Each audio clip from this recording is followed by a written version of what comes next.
Very good morning, dear students. Today I am going to explain you about the verbs.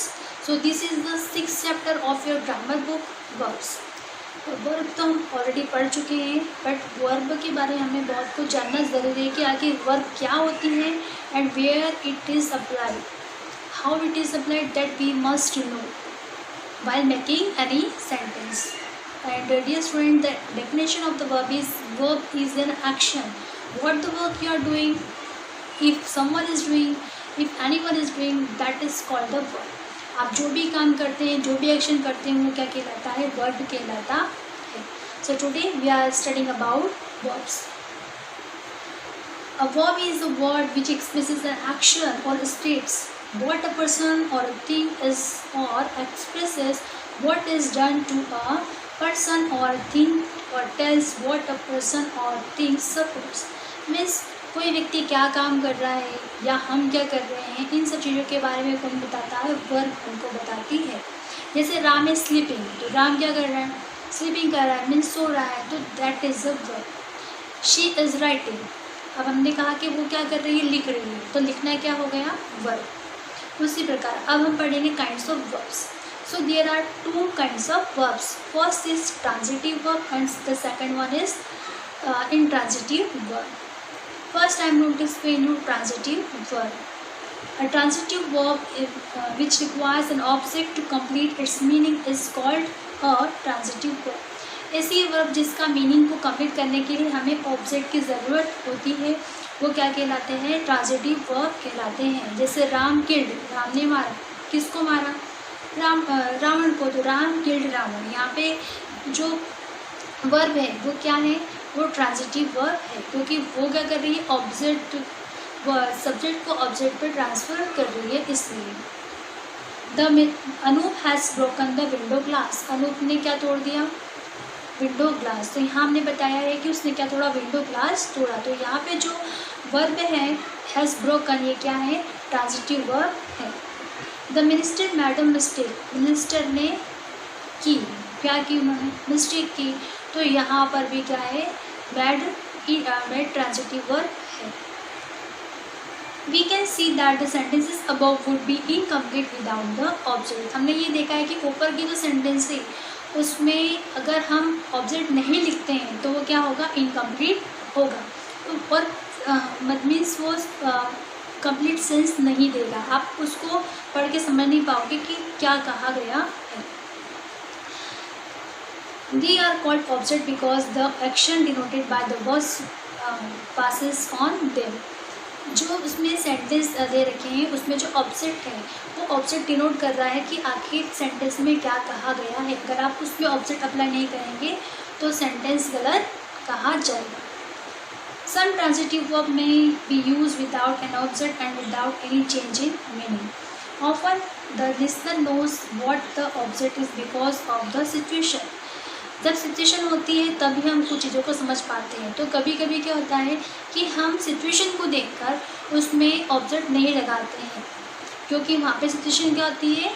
Understood होती है, तो object भी understood होगा. इसलिए हम कभी कभी ट्रांजिटिव वर्ब में ऑब्जेक्ट अप्लाई नहीं करते, क्योंकि जब वो सिचुएशन होती है तब अंडरस्टूड होता है, इसलिए. Intransitive verbs. अब हम पढ़ रहे हैं इंट्रांजिटिव वर्ब्स के बारे में. A verb which does not require an object to complete its meaning is called an intransitive verb. Means ऐसी वर्ब जिसको कंप्लीट करने के लिए हमें ऑब्जेक्ट की आवश्यकता नहीं होती, वो क्या कहलाती है? इंट्रांजिटिव वर्ब कहलाती है. जैसे द लॉयन इज रॉयरिंग, शेर दहाड़ रहा है. अब उसके आगे हम ये लिख सकते हैं कि शेर जंगल में दहाड़ रहा है. तो ऐसा ज़रूरी नहीं है कि आप जंगल में देखो या मत लिखो, बट हमने कहा कि शेर दहाड़ रहा है, तो ये पूरा कंप्लीट मीनिंग है. इसीलिए इसमें जो वर्ब है वो होगी इंट्रांजिटिव वर्ब होगी. Water boils 800 degree Celsius. पानी जो है वो 100 डिग्री सेल्सियस पर उबलता है. The sun is shining. सूर्य चमक रहा है. तो यहाँ पर ये जो इसमें हमने जो वर्ब लगाई है ये कौन सी वर्ब है? इंट्रांजिटिव वर्ब है. डियर स्टूडेंट्स, मेन वर्ब्स तो कौन सी होती हैं? जो अभी मैंने आपको पढ़ाई है, ट्रांजिटिव और इंट्रांजिटिव. लेकिन उसके सिवा भी कुछ वर्ब्स होती है जो पढ़ना बहुत ज़रूरी है. So now I am going to explain you about the auxiliary verbs. And the auxiliary verbs are helping verbs. Helping verb में आपको टेंस जब हम पढ़ेंगे तो पता चलेगा आपको कि ऑक्सिलरी वर्ब्स क्या होती हैं। तो ऑक्सिलरी वर्ब्स होती है वो हेल्पिंग वर्ब भी होती हैं, मीन्स सहायक क्रिया होती हैं। उनके सपोर्ट के बिना आप सेंटेंस का फॉर्मेशन नहीं कर सकते। They are used with the main verbs to make sentence. इसका यूज़ किस लिए किया जाता है? सेंटेंस का प्रॉपर मीनिंग, सही मीनिंग बताने के लिए किया जाता है। द ऑक्सिलरी वर्ब्स आर, कौन कौन सी ऑक्सिलरी वर्ब्स होती है? जैसे is, am, are, do, did, done, will, shall, must, ये सब क्या है? ऑक्सिलरी वर्ब्स हैं। Sometimes auxiliary verbs can also be used as main verb. कभी कभी हम ऑक्सिलरी वर्ब को मेन वर्ब की तरफ भी यूज़ कर सकते हैं। जैसे आई डू मीन्स मैं करती हूँ, आई डिड मीन्स मैंने किया, ही डज मीन्स वह करता है। इस तरह से हम यूज़ कर सकते हैं। Auxiliary verbs are of two kinds. अब ऑक्सिलरी वर्ब के कितने टाइप से? Two, primary auxiliaries and modal auxiliaries. First पढ़ेंगे हम primary auxiliaries verb. This verbs are small in number. ये जो वर्ब्स होती हैं ये नंबर में बहुत कम होती हैं। जैसे डू, हैव, बी, ये सब क्या है? ये तीनों क्या हैं? और प्राइमरी ऑक्सिलरी वर्ब्स हैं। कौन कौन सी? डू, हैव और बी। डू के फॉर्म्स होते हैं, डू के भी जैसे वर्ब की 3 फॉर्म्स होती है। जैसे हम बोलते हैं take, took, taken, give, gave, given, go, went, gone, come, came, come, ये 3 फॉर्म्स होती है वर्ब की। इसी प्रकार डू की भी 3 फॉर्म्स होती है, डू, डिड और डन। हम डू की फॉर्म और चेंज कर सकते हैं, जैसे डज और डूइंग लिख सकते हैं। हैव में हैज़, हैड या हैविंग लिख सकते हैं। बी का इज, एम, आर, वॉज, वर लिख सकते हैं। अब प्राइमरी ऑक्सिलरीज आर यूज कैसे यूज़ की जाती है? देखिए, टू फॉर्म टेंसेस। कहाँ यूज़ की जाती है? टेंस के फॉर्मेशन के लिए। जैसे I have taken T means मैंने चाय पी ली है। अब ये पीने के लिए ड्रिंक नहीं लगाएंगे, बल्कि जब हम चाय पियेंगे तो उसके लिए टेक लगाएंगे। She is riding a horse, वह घोड़ा चला रही है। तो यहाँ पर भी क्या लगाया हमने? इज़ है प्राइमरी ऑक्सिलरी वर्ब।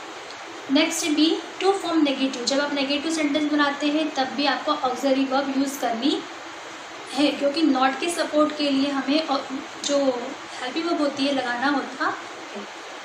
जैसे we do not kill animals. यहाँ पे डू नॉट क्या है? डू है ऑक्सिलरी वर्ब। डू क्या है?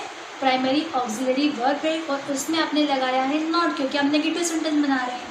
दे डिड नॉट मीट मी, यहाँ पे जो डिड है वो क्या है? प्राइमरी ऑक्सिलरी वर्ब है और हमने उसमें लगाया है नॉट, क्योंकि नेगेटिव सेंटेंस है। To form questions. अब जब हमको क्वेश्चन बनाना है तब हम हैव का यूज़ करते हैं। जैसे have you ever visited the Taj Mahal, have all the cats been sold, means have लगाकर हम क्वेश्चन का यूज़ कर सकते हैं, क्वेश्चन बना सकते हैं।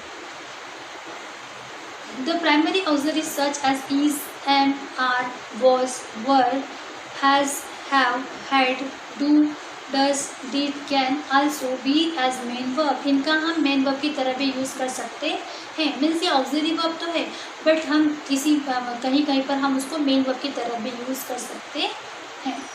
एग्जाम्पल के लिए, जैसे my sister has a talking doll, means मेरी सिस्टर के पास क्या एक टॉकिंग डॉल है। आई हैव 2 ब्रदर्स, मेरे 2 भाई हैं।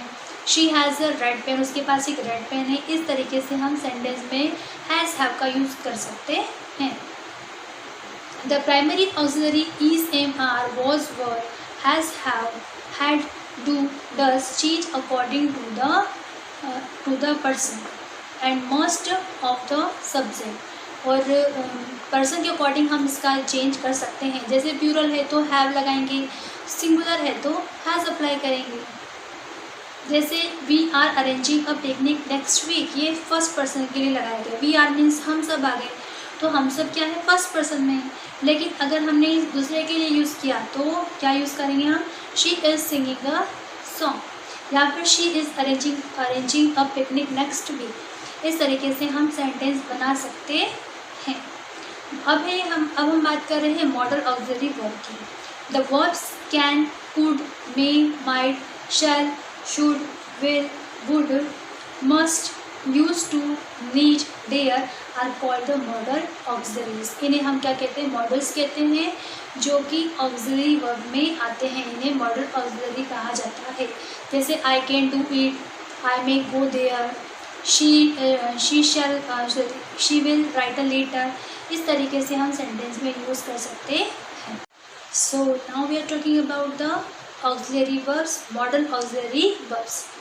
They have to express ideas of ability, possibility, permission, obligation, duty, etc. They do not change with the person of number or the subject.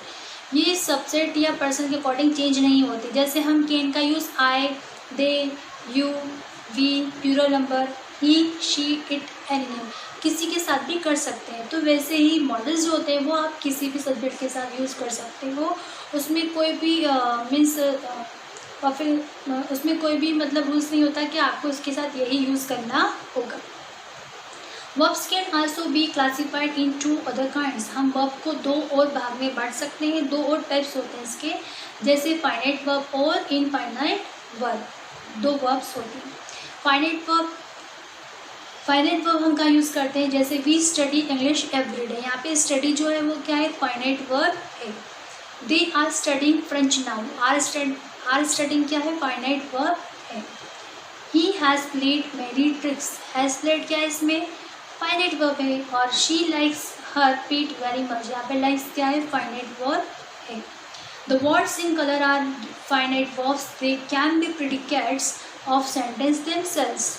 Sentence के formation के लिए हमने उनका use किया है, मीन्स वो बता रहे हैं कि आपके सेंटेंस में क्या कहा गया है, वो मेन वर्ब की तरह काम कर रहे हैं, इसलिए वो क्या होंगे, फाइनाइट वर्ब्स होंगे। Also they change with number and person of the subject in a sentence. वो सेंटेंस के अंदर अगर पर्सन के नंबर चेंज है या सब्जेक्ट के अकॉर्डिंग हम उनको चेंज कर सकते हैं। Which are also finite verbs do not change with the number and persons of the subject as we can see in the following sentence. लेकिन कुछ जैसे भी हमने मॉडल ऑक्सिलरी पढ़ा है तो उसमें हमने क्या बताया है कि हम उसमें जो मॉडल ऑक्सिलरी वर्ब यूज़ करेंगे वो किसी भी सब्जेक्ट के साथ लगा सकते हैं, अलग अलग उसके कोई रूल्स नहीं होते। वैसे ही इसमें भी कुछ फाइनाइट वर्ब ऐसी होती हैं जो आप कि सभी सब्जेक्ट के साथ अप्लाई कर सकते हो। अब हम बात करें नॉन फाइनाइट वर्ब्स की। Here are some examples of non finite verbs. She likes to play chess, उसे पसंद है क्या करना, चेस खेलना। अब यहाँ पे 2 हमने क्या अप्लाई की है, वर्ब अप्लाई की है। पहली क्या है, लाइक्स, और दूसरी क्या है, प्ले। तो यहाँ पे प्ले चेस, चेस खेलना, यहाँ पर ये क्या होगी, नॉन फाइनाइट वर्ब होगी। Swimming is good for health, यहाँ पे स्विमिंग जिसमें आईएनजी अप्लाई किया गया, ये क्या है, इन नॉन फाइनाइट वर्ब है, क्योंकि ऐसी वर्ब है वो जिसमें हमने आईएनजी लगाकर उसको क्या बना दिया है, नाउन बना दिया है। He jump from a running train, वो कहाँ से कूदा है, एक रनिंग ट्रेन से कूदा। तो रन में हमने आईएनजी लगाया है, इस तरीके से वो नॉन फाइनाइट वर्ब होगी, जिसे हम जीरन भी कहते हैं। This non finite verbs do not function as verb, यह वर्ब की तरह काम नहीं कर रही यहाँ पे, बल्कि एक एडजेक्टिव की तरह काम कर रही है। दे फंक्शन एज नाउन और एडजेक्टिव, या तो नाउन की तरह काम करेगा या एडजेक्टिव की तरह काम करेगी। They don't change with number and person of the subject, ये पर्सन के नंबर या सब्जेक्ट के साथ चेंज नहीं होते। They also don't express tense, ये टेंस को भी एक्सप्रेस नहीं करते क्योंकि ये मॉडल्स होते हैं। मॉडल्स में टेंस का कोई लेना देना नहीं होता, टेंस अलग चीज़ होती है, मॉडल्स अलग चीज़ें होती हैं। The tense in a sentence is express by the finite verb, हम टेंस में सिर्फ फाइनाइट वर्ब का यूज़ करते हैं, ना कि नॉन फाइनाइट वर्ब का उसमें यूज़ नहीं करते। A verb is a word which expresses an action or states what a person or a thing is being done. कौन व्यक्ति क्या काम कर रहा है ये हमको टेंस बताते हैं, और किस टाइम में वो काम किया जा रहा है ये हमको टेंस बताते हैं, और उनको बताने के लिए हमें वर्ब का यूज़ करना होता है। काइंड्स ऑफ वर्ब्स बता चुके हैं मैं आपको, ट्रांजिटिव और इंट्रांजिटिव होती हैं, और the auxiliary verbs are helping verb, और हम हेल्प वर्ब किसको कहते हैं, ऑक्सिलरी वर्ब को ही कहते हैं। सो डियर स्टूडेंट्स, ये थी आज वर्ब की definition and kinds of verbs. I think you all have understood the difference of the verbs, that where we have to use the verbs and how we have to use the verbs. Thank you.